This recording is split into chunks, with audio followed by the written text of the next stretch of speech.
you said there's going to be an Avenger movie, but I mean, you're doing one of the best comic book movies of all time. Are you going to be directing it? Yeah! Strike it! I still got another year on this one to go, and whatever. And they're getting ready to make Thor with Kenneth Branagh, and that's directing. I'm watching the stuff come together because we're on.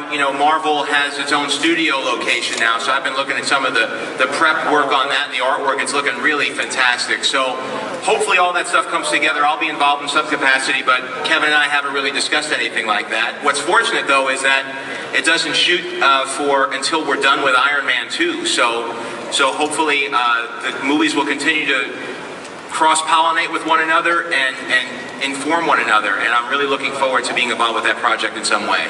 Absolutely. Hi, I was an intern at Marvel Studios when you were making the first Iron Man, and one of my assignments was I had to go through all of the Iron Man comics starting from the 60s and log every single time there was some minuscule costume change. Did you make me do that?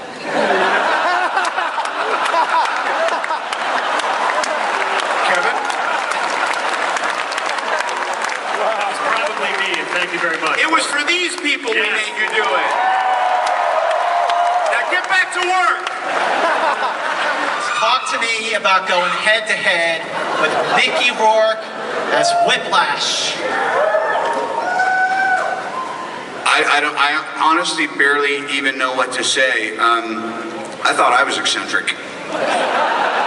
He is something else, and he wanted me to send his sincere regrets. He made every effort to get here with those scheduling issues, and he's very interested in participating directly with you folks, and I'm sure he'll be showing up more in the future. Actually, he has most of his on-screen time with Justin Hammer, so I'll pass that over to Mr. Rockwell. I love Mickey. Mickey's fabulous. We had a great time together. What's with the Oliver North answers? Aren't you supposed to cover the mic and then?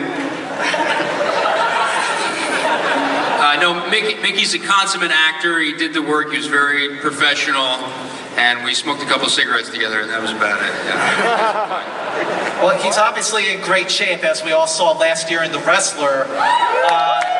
I understand, John, that maybe Mickey had a little bit of a harder time mastering the Russian accent. Mickey, actually, when he found out that the character was of Russian descent, his name is Ivan Venko, and from those of you who know the books, we like to be inspired by them, recombine characters in a way that stays true to the books, but keeps you guys guessing a little bit. And so we combined Whiplash with Ivan Venko and the Whiplash suit is his first attempt at technology, and we informed Mickey that the character had done some time in a Russian prison. The next thing I heard, he was in a Russian prison. And I had to learn by TMZ. And Not for a crime or anything. No. Research. Clear that up. He chose to go there. And apparently the first American film that they got in Russia as a result of perestroika was 9.5 weeks. So he is a sex god in Russia. So it doesn't take a lot of arm twisting to get him to go there. But he went there to do research. Where do you want to go if you're a sex god in Russia besides the prison? I'm sorry, I'm just trying to tie together where you were heading with that. Next question, please. What are some of the main themes of this movie, and how do they apply to all your characters? I don't know. One thing that we always talked about was mostly through Robert's character, through the Tony Stark character, is the idea of needing help, the idea of working with other people, and no man is an island. We always kept referring to that and trying to figure out how that thematically played, back throughout the film. And I think we kind of kept our finger on that pulse a lot. Yeah, and there was a lot about the pressures of saying you're Iron Man and being Iron Man. And we were informed a lot by, a lot of people ask us if we're following the demon in a bottle storyline. And we have a tone we've established in the first film. A tone that we've established in the first film that isn't as dark as what's explored in the books. but we did want to go into what the character would be dealing with all those pressures and how he struggles to maintain his own identity in the face of being such a larger-than-life character who is in fact saving the world. And we did a lot of inner exploration, both with Robert's character and also how it affects the people close to him. Actually, I have a question for Scarlett Johansson.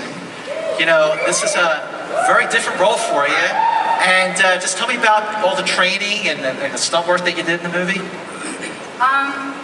Well, it was a lot of.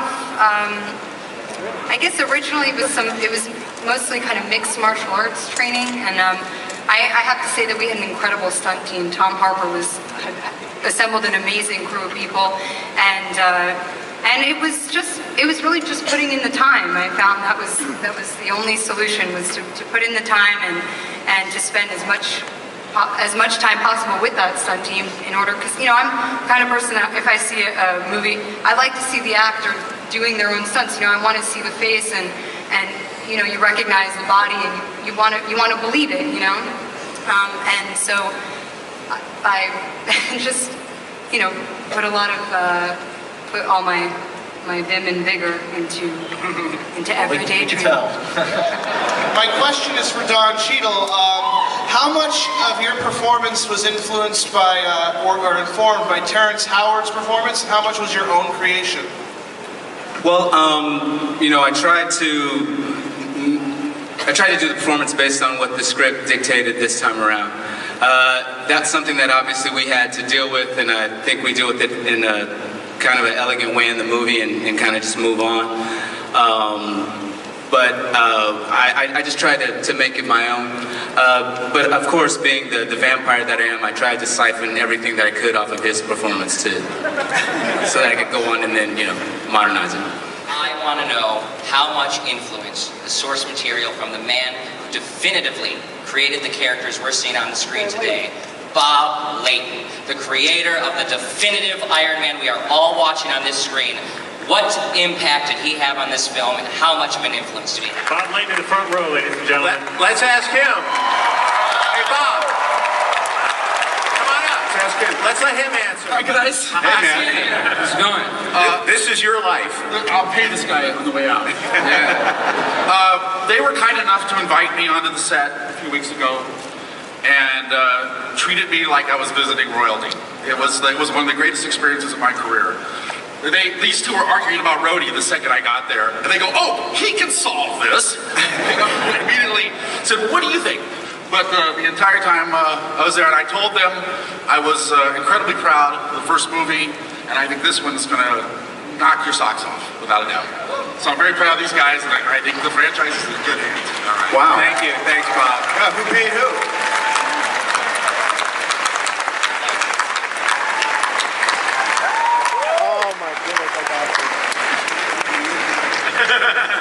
He almost didn't get in. That's how twisted Comic-Con is. My Lord.